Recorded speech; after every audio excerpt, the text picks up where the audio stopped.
남에게 대접을 받고자 하는 대로 너희도 남을 대접하라. 이것이 율법이요 선지자니라. 좁은 문으로 들어가라. 멸망으로 인도하는 문은 크고 그 길이 넓어 그리로 들어가는 자가 많고 생명으로 인도하는 문은 좁고 길이 협착하여 찾는 이가 적음이니라. 여기 이제 그러므로 무엇이든지 남에게 대접을 받고자 하는 대로 남을 대접하라. 이렇게 이제 말씀을 하고 있죠. 이 말씀을 딱 들으면 그럼 제일 먼저 무슨 생각이 나요? 이 말씀을 딱 들으면 응? 무엇이든지 남에게 대접을 받고자 하는 대로 먼저 남을 대접하라 했어요. 그럼 어떻게 해야 돼? 열심히 대접해. 그렇지. 내가 뭘 얻고자 하는 것이 있으면 얻고자 하는 것만 생각할 게 아니고 먼저 베풀어야 된다. 그러죠? 그렇게 이제 그러니까 보는 대로 보면 그렇게 해서 보여지는 거예요. 그런데 그 다음에 내용이 중요합니다. 이것이 율법이고 선지자다. 그렇게 이야기합니다. 내가 대접을 받고자 하는 대로 먼저 남에게 대접하라라고 하는 말씀이 율법과 선지자의 말씀과 같은 내용이다라고 하는 거예요. 그럼 율법과 선지자는 뭐예요? 구약 성경이에요. 구약 성경의 모든 말씀이 사실은 먼저 남을 대접함에 합당함이 있다라고 하는 의미의 말씀을 담고 있는 일이다라고 하는 겁니다. 근데 인생들은 그렇게 할 수가 없다라고 하는 거예요. 남을 먼저 대접하는 자가, 남을 위해서 자기의 생명을 내어준 자가 누구인가? 그분이 바로 그리스도라고 하는 거예요. 그러니까 이 말씀은 너희들이 그리스도를 바라보고 그리스도를 온전히 분별하라고 하는 말씀인 거예요. 내가 뭘 얻고자 하면은 남에게 먼저 선을 베풀어라 이런 내용이 아니고 구약의 모든 말씀뿐만 아니라 지금 이 가르치는 모든 말씀도 다 율법적 윤리 도덕의 말씀이 아닌 거예요.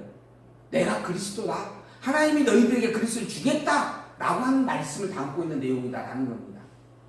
인간은 누구나 다 이미 타락한 죄인입니다. 살인자이고 간음자다라고 간음을 행하는 자다라고 이야기를 하고 했어요. 예수님께서 분명하게. 이미 다 자기 눈에 들보를 가지고 사는 존재들이다라고 하는 겁니다. 그런데 들보를 가지고 있으면서 자꾸 자기 들보에 대해서는 관여치 않냐고 상대방의 특권만 가지고 관여하고 있는 게 인생들의 모습이었다라고 하는 겁니다. 그게 인간들의 기본적인 소양의 모습이 타락된 자의 본질입니다. 그런 인간들 가운데 있어서 오직 남을 사랑하고 베풀 수 있는 존재는 남을 먼저 사랑했고 남에게 자기의 생명을 내어준 존재는 누구인가? 사실 그리스도밖에 없어요. 그런 그리스도를 너희들이 분명하게 기억하고 살피는 것, 이게 바로 율법이고 선지자의 말씀을 온전히 아는 일이다라고 또 분명하게 말씀을 해주고 있는 겁니다. 이런 그리스도를 영접하고 그리스도를 따르며 살아가는 길은 사실은 넓은 길이 아니고 좁은 문이다라고 이야기합니다. 이 좁은 문이란 사람들이 일반적으로 보편적으로 찾아서 가는 길이 아니다라는 거죠. 보통적으로 일반 사람들은 다 이 말씀을 들으면 선을 베푸는구나, 이웃을 사랑해야 되겠구나, 긍휼을 베풀고 자비를 베풀며 살자, 서로 평화를 이루며 좋게 그렇게 살아가자라고 이해를 하고 사는 것이 일반적인 일인데 이 말씀을 가지고 그리스도를 볼 줄 아는 것, 이게 세상에 참 귀한 일이다라고 하는 겁니다. 쉽게 누구든지 알 수 있는 길이 아니고 가고자 하는 길도 아니다라고 하는 것이죠. 그러나 사실은 이건 구원의 길이고 생명의 길입니다. 넓은 길로 가는 자들은 그것은 멸망으로 가는 길이다라고 비유해서 말씀을 하고 있죠. 좁은 문으로 들어가라. 멸망으로 인도하는 문은 크고 그 길이 넓어 그리로 들어가는 자가 많고 생명으로 인도하는 문은 좁고 길이 협착하여 찾는 이가 적다. 모든 일반적인 사람들이 찾아가는 길은 다 넓은 길이에요. 근데 그 넓은 길은 멸망으로 가는 길입니다. 예수님께서 지금 하시는 말씀이 그 내용이에요. 오직 예수의 그리스도이심을 알고 오직 예수를 그리스도를 영접하고 또한 진정으로 그리스도만을 앙망하고 바라보며 살아가는 신앙, 이것만이 진정한 참 구원의 길이다라고 말씀을 해주고 있는 내용들이죠. 그러한 바리새인과 서기관들은 이것을 윤리 도덕적인 행위로 백성들에게 가르치고 또한 그렇게 여기며 살아왔습니다. 그것은 율법을 선지자의 말씀을 변질시켰고 오염시킨 일이었습니다. 오직 선지자의 참된 가르침은 그리스도가 누구인지를 기억하라는 말씀이었습니다. 오직 모세의 율법을 통해 주신 말씀은 너희들에게 너희의 죄를 대속할 그리스도를 보내주겠다라고 하는 약속의 말씀이었습니다.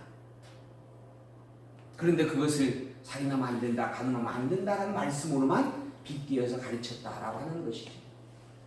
이게 너무 잘못된 가르침입니다. 이건 율법을 잘못 알고 있는 바리새인과 서기관들의 가르침으로 확인이 되어지는 일입니다. 예수께서는 그를 향하여서 독사의 자식이다라고 이야기합니다. 지금 이 본문에서는 멸망으로 가는 길이다라고도 이야기하고 있습니다. 잘못하는 것이 그만큼 두려운 일이고 어리석고 무서운 일이다라고 하는 겁니다. 성경을 우리가 바로 안다라고 하는 게 너무 중요하다라는 이야기예요. 또한 참 진리는 참된 기독교 신앙의 고백은 성경대로 알고 성경대로 믿는 신앙입니다. 율법을 율법대로 바로 알고 선지자의 말씀을 선지자의 말씀대로 바로 알고 그 율법과 선지자의 말씀의 본질이 무엇인지 바로 알아가는 것. 그 모든 것들의 핵심은 그리스도입니다. 그리고 이 그리스도를 아는 그 일은 곧 영원하신 하나님을 아는 일입니다. 하나님께서 당신을 계시하기 위하여 모든 마음을 만드셨고 그리고 이 세상 모든 것들을 섭리하셨습니다. 그리고 섭리의 본질적 내용 속의 모든 것에 그리스도를 담으셨어요. 당신을 증거하는 최고의 표적으로서의 내용을 담아 두셨다라고 하는 겁니다. 그리고 그 그리스도를 붙잡고 그리스도를 깨닫고 알아가는 자는 반드시 하나님을 알게 되어져 있다라고. 그래서 예수께서 말씀하잖아요. 나를 아는 자는 누구를 안다? 내 아버지 하나님을 안다라고 이야기합니다. 그리스도를 알므로 말미암아 하나님을 온전히 알 수 있게 되어지는 것입니다. 그래서 사실 죄인인 우리에게 있어서 우리의 죄를 대속할 자가 그리스도이기 때문에 죄인인 우리에게는 그리스도가 최고의 필대입니다. 그리스도 알지 못하고서는 하나님을 알 수 없는 자들입니다. 그래서 우리의 이 삶은 우리의 삶의 필대는 오직 그리스도이어야만 합니다. 문제는 아까 말씀드린 것처럼 여기서도 내가 그리스도다, 저기서도 내가 그리스도다. 만민교회도 그리스도다. 통일교회에서도 그리스도다. 신천지에서도 그리스도다. 여기저기서 그리스도다라고 외치고 있습니다. 이미 박태선 씨는 돌아가셨죠? 그러니까 그분 이야기는 제가 이야기해도 돼요. 그분도 결국 뭐라 그랬어요? 자기가 감람나무, 자기가 대속주, 자기가 메시아다라고 이야기를 하면서 했던 분입니다. 그래서 예수께서 하신 말씀이 조금 지나면 나옵니다. 여기에서 그리스도, 여기저기서 다 그리스도 이야기하게 되어질 것이다. 그러나 그 말들에 현혹되지 말라. 왜? 내가 그리스도인데 나 위에 어디에서 그리스도가 있겠느냐 하는 거예요. 나 외에는 그리스도가 없다. 그러니 다른 데서 그리스도를 이야기하는 것은 다 거짓말이다 하는 겁니다. 오직 예수님 당신만이 그리스도라고 하는 거예요. 이 예수님 그분만이 그리스도인 것을 우리가 알아간다라고 하는 게 이게 우리의 이 생활의 삶의 표대입니다. 성경을 보면서 너무너무 분명하게 우리가 중심을 두고 살펴야 될 내용들입니다. 그러나 이게 사실 신앙의 본질이 아니에요. 이러한 그리스도의 신 예수님을 통하여서 온전히 우리는 누구를 알게 되냐 하면 그리스도 이 땅에 보낸 아버지 되신 하나님을 알게 되어지기 때문입니다. 그래서 예수 그리스도의 이름으로 우리가 하나님을 향하여 기도하게 되어지는 거죠. 이걸 위하여서 예수님께서 끊임없이 내가 그리스도임을 입증해내겠다라고 지금 계속해서 말씀을 해가고 있는 부분들입니다. 7장 15절 거짓 선자들을 삼가라. 양의 옷을 입고 너희에게 나오나 속에는 노래하는 일이다. 그죠? 이건 거짓 선자들이다. 율법을 도덕으로 가르치고 있는 자들은 다 거짓 선자들이다. 그들은 양의 옷을 입고 너희들에게 나오는 이와 같은 자들이다 라고 하는 겁니다. 그의 열매로 그들을 알라. 그들이 양인지 일인지를 어떻게 알 수 있는가? 그의 열매를 보면 알 수 있다라고 하는 거예요.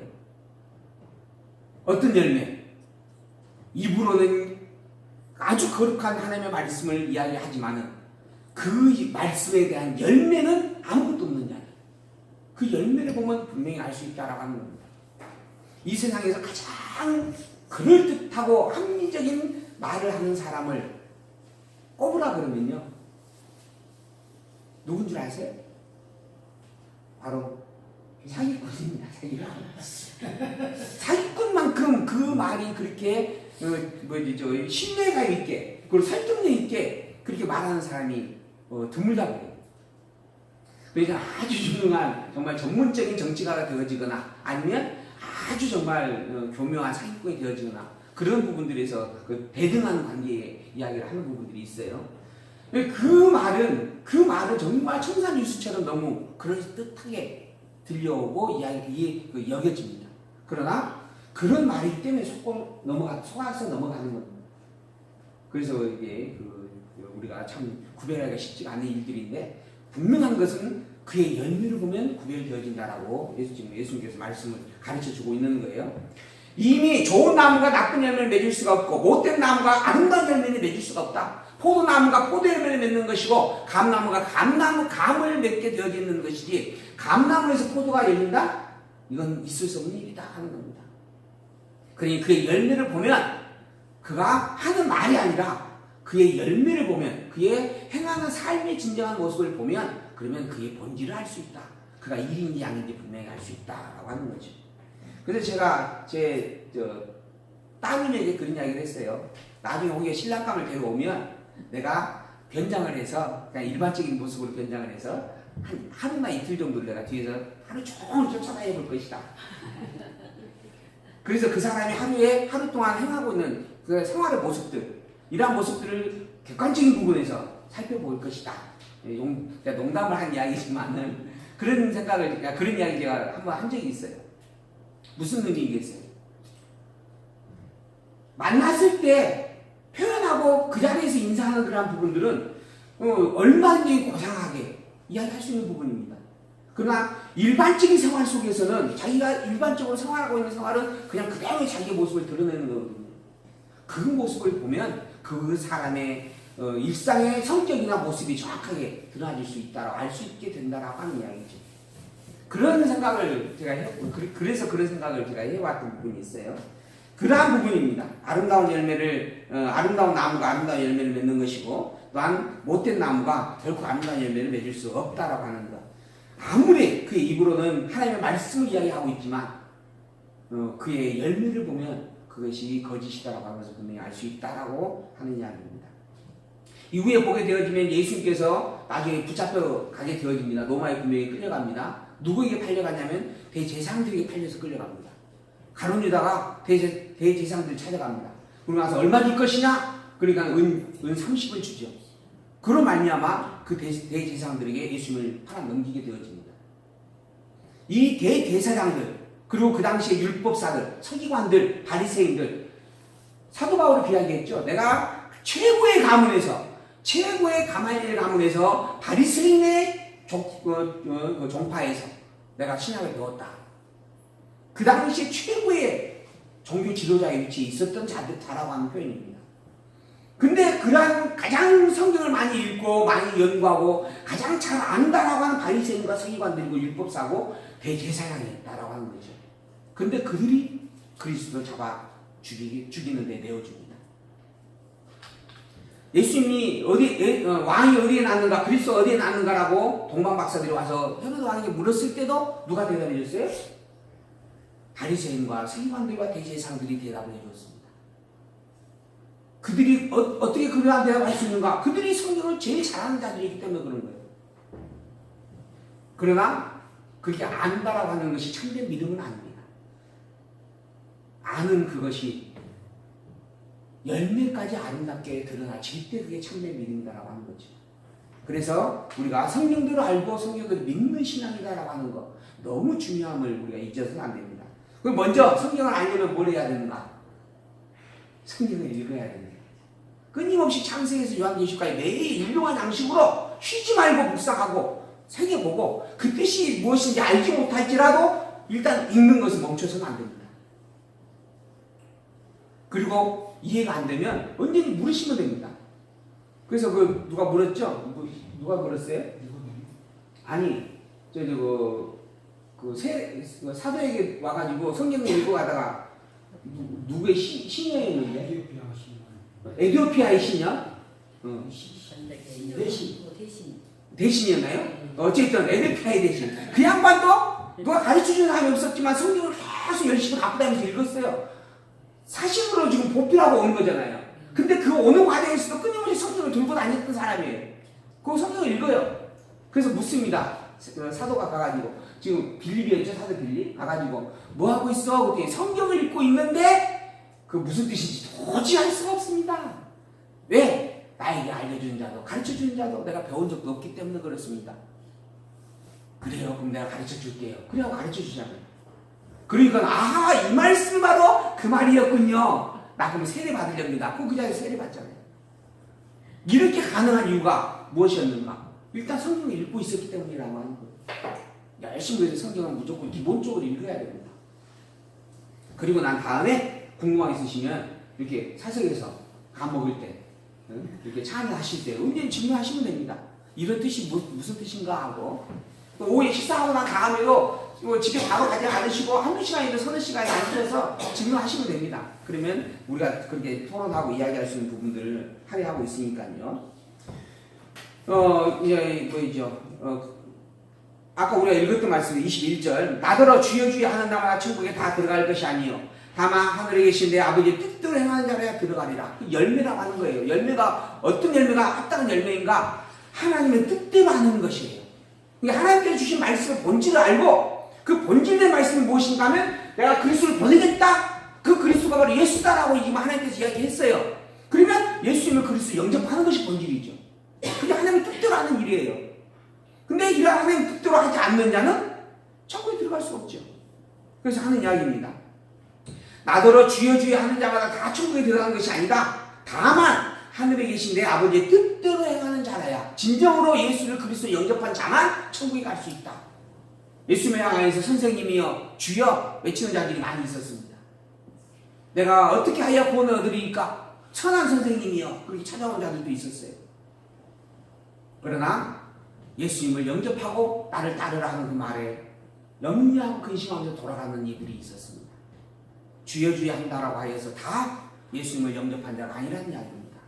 또한 하나님의 뜻대로 예수님을 영접한 자만이 천국의 백성이다라고 하는 분명한 말씀을 해주고 있죠. 그날에 많은 사람이 나더러 이르러 주여 주여 우리가 주의 이름으로 선지자 노릇하고 주의 이름으로 귀신도 쫓아내고 주의 이름으로 많은 권능을 행치 아니하였나이까. 주의 이름으로 했어요. 예수님의 이름으로 병자도 고쳤고 그 다음에 또한 복음도 전파했고 선지자 노릇도 했고 많은 권능도 행했다라고 하는 겁니다. 예수님의 이름으로 했어요. 그런데 예수님께서 뭐라 하냐면 그때 내가 저에게 밝히 말하되 내가 너희를 도무지 알지 못하니 불법을 행하는 자들이다 라고 이야기합니다. 내게서 떠나가라. 나와 너는 상관없다. 즉 너는 천국 백성이 아니다 라고 이야기합니다.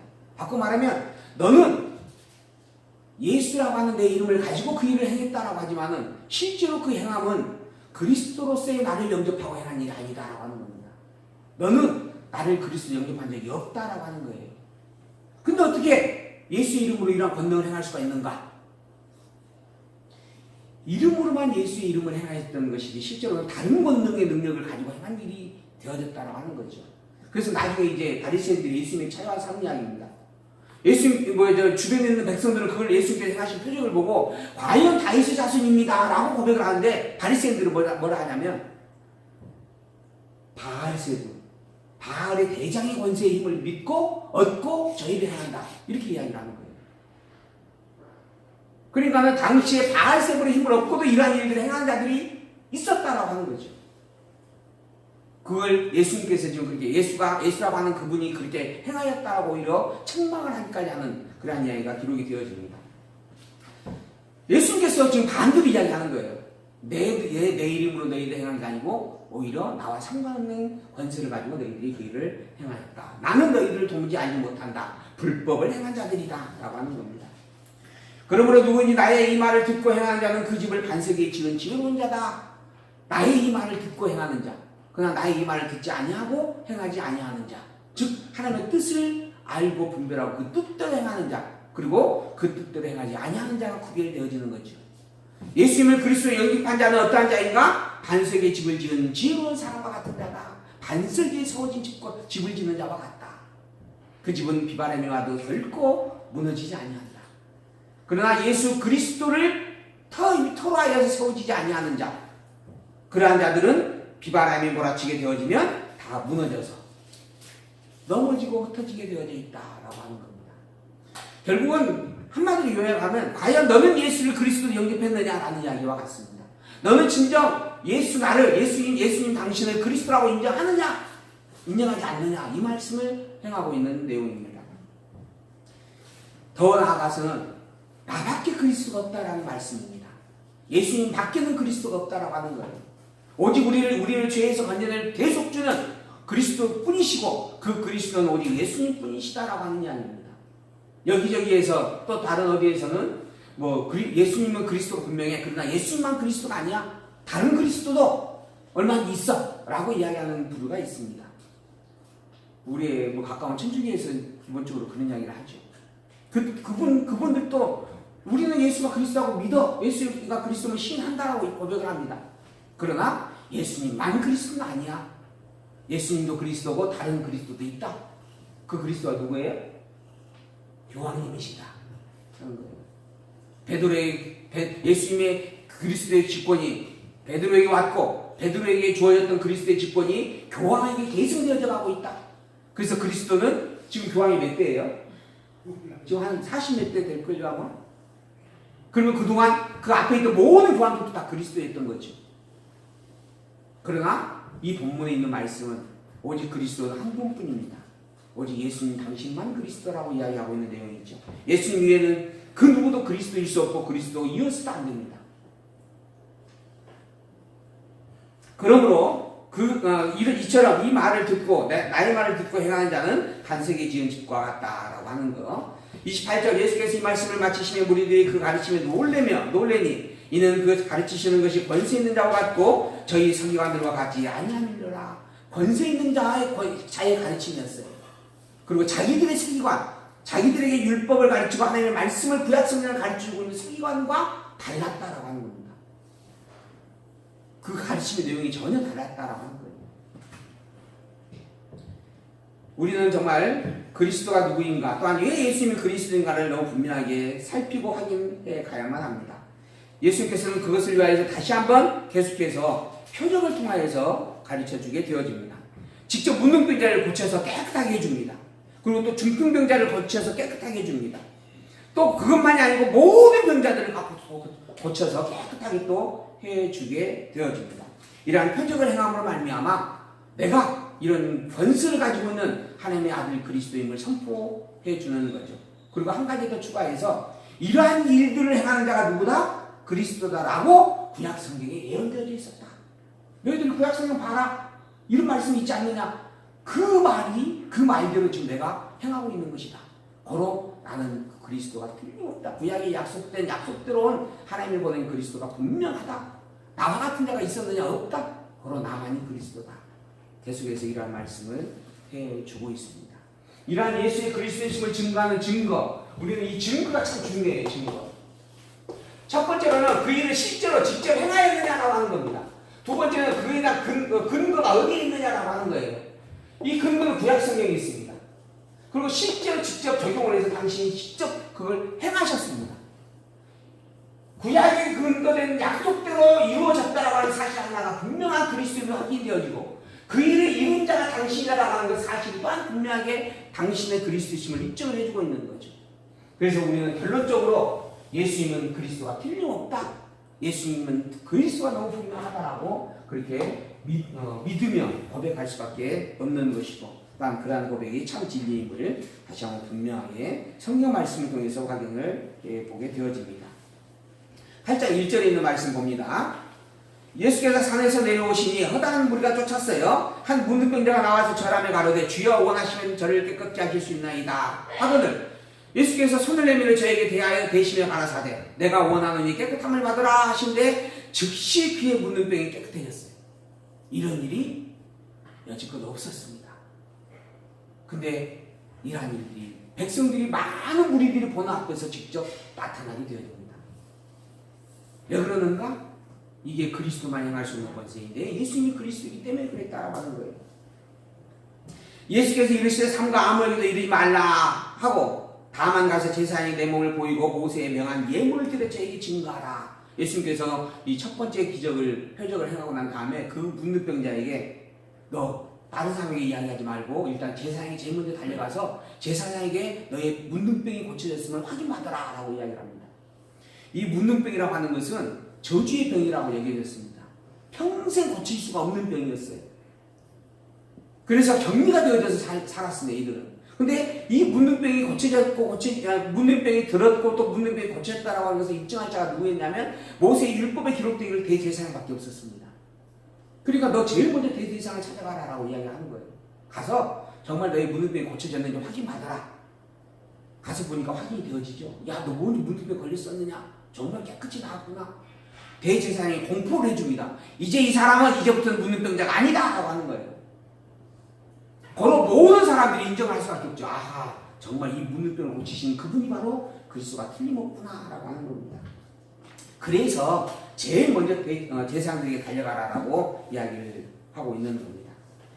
5절, 예수께서 가버나움에 들어가셨어요. 한 백부장이 나와 가로되 주여, 내 하인이 중풍병으로 집에 누워 몹시 괴로워하나이다. 가라사대 내가 고쳐주리라. 백부장이 대답하여 가로되, 어디 갔어요? 8장 5절.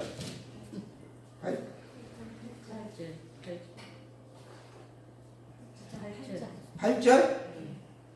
8절. 이게 제 것이 지금 못하는. 백부장이 대답하여 가로되 주여, 내 집에 들어오시면 나는 감당치 못하겠사오니 다만 말씀으로만 하옵소서. 그러면 내 하인이 낫겠삼나이다.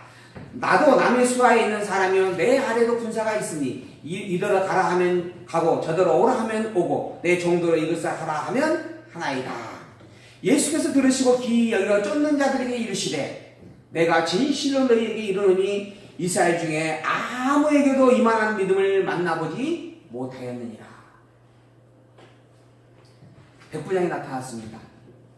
백부장이 나타나서 하는 이야기, 자기가 병든 것도 아니에요. 자기가 부리고 있는 종 하나가 병에 들어 있었다라고 하는 겁니다. 중풍병이 걸려 있었네요. 그래서 너무 괴로워하는데 좀 고쳐주십시오 라고 요청을 했어요. 그냥 예수님께서 그래 내가 가서 고쳐주겠다 허락을 했습니다. 근데 이 중풍병, 이 백부장이 하는 이야기입니다. 예수님, 당신은 전능자이시고, 당신은 주인 되신 분입니다. 주인 되신 분이 종에게 이래라 하면 이렇게 되어지고 저래라 하면 저렇게 되어지는 것인데 어찌 가려고 하십니까? 그냥 말씀만 하십시오. 이게 너무너무 놀라운 믿음이었다라고 하는 거죠. 이미 예수님이 그리스도임을 너무너무 분명히 알고 이 그리스도의 권세가 하나님의 권세임을 인정을 하고 있는 겁니다. 여기저기에 거리적거리는 그런 부분이 아니라는 거예요. 미완성적 또는 불완전한 그런 권세가 아니라고 하는 겁니다. 당신은 하나님이십니다.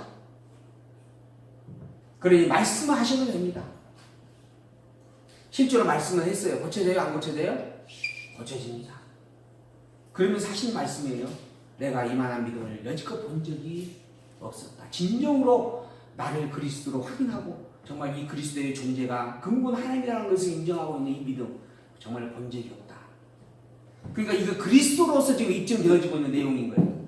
예수님께서 이 중풍병자를 고치는 이 사건은 이 백부장의 입을 통하여서 예수님이 정말 하나님이 보낸 하나님의 아들 그리스도임을 확인해주는 그러한 섭리다라고 하는 겁니다. 그러면서 11절 또 너희에게 이르노니 동서로부터 많은 사람이 이르러 아브라함과 이삭과 야곱과 함께 천국에 앉으려니와 나라의 본 자손들은 바깥 어두운 데서 쫓겨나 거기서 울며 이를 갈미 있으리라. 예수께서 백부장에게 이르시되 가라 내 믿음대로 될지어다 하시니 그시로 하이니 나으니라. 이만한 믿음을 내가 본 적이 없다. 이 믿음이 이 백부장에게서 일어났다라고 하는 것이 참으로 정말 안타깝다 하는 말씀입니다. 무슨 말이냐 하면 당시 백부장은 로마의 그 군인을 가리키는 겁니다. 그러니까 이방인이에요, 이방인. 근데 이방인에게서 예수님이 그리스도임을 고백하고 그 그리스도의 권세가 하나님의 권세라고 하는 것까지 인정을 하고 있는 겁니다. 그래서 이제 하시는 말씀이에요. 나라의 본 자손들, 즉 유대인들은 너희들 이스라엘 백성들은 바깥 어두운 데 쫓겨날 것이고 그곳에서 이를 갈미 있게 될 것이다 라고 하는 겁니다. 그리고 오히려 동서로부터 많은 사람들, 즉 이방의 많은 사람들이 오히려 너희들에 앞서서 이 복음을 영접하게 될 것이다. 이게 참 안타깝다라는 이야기죠. 그러면서 그러한 예언의 말씀을 미리 해주게 되어집니다. 이 예언의 말씀을 따라서 미국에 예수께서 오셨어요. 그리고 난 다음에 지금 유대인들이 예수님을 이제 십자가에 못 박아 죽이잖아요. 그런 말미암아 예수께서 죽으셨고 살아나셨고 부활하셨어요. 그리고 나서 성령이 오시고 난 다음에 이 시대가 이제 이방인들 구원 시대입니다. 이 유대인들이 주었던 이것을 잠시 멈춰버리고 이방인의 구원의 시대를 열게 되어집니다. 그리고 난 다음에 이방인의 구원에 정하기로 작정되어져 있는 숫자가 차게 되어지면 이방인 때가 다 되어지면 유대인을 구원하는 사건이 발생한다고 했어요. 유대인들. 원래 유대인들을 버리시는 것이 아니기 때문에 그래요. 유대인들은 아까 우리가 북이스라엘과 남유다에서 이야기했잖아요. 북이스라엘은 이미 여기서 갈라져 떨어져 나가자니까 멸망되지만 남유다는 똑같은 죄를 범해도 끝까지 보존되어지잖아요.